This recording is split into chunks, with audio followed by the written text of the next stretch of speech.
Okay. Jaga do autumn kala chaula company ဖြစ်ပါတယ်hydrated 6လ company က DJ ဆိုလို့ရှိရင်ဒီလိုအရာမျိုးဖြစ်သွားပြီပေါ့နော်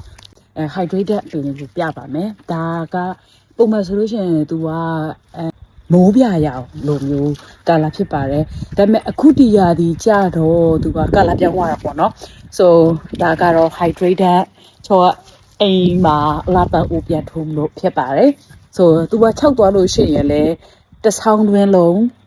အထားခံတယ်တစ်ဆောင်းတွင်းလုံးသူအပွင့်အချောက်ကလေးတွေနဲ့လှနေရပါတော့ဒါ Flores ပန်းဆိုင်ဒီမှာဝယ်တယ်ဆိုလို့ရှိရင်ဒီကောင်ကအရန်ကိုဈေးကြီးဒေါ်လာ100တို့150ကို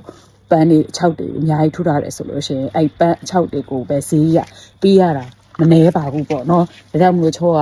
ချစ်တီးကြပြီးတော့hydrated ရောက်ခမရဲ့ကျမကိုဒီပန်းလေးတွေပေးပါဆိုပြီးတော့သူ့ကိုတောင်းထားတော့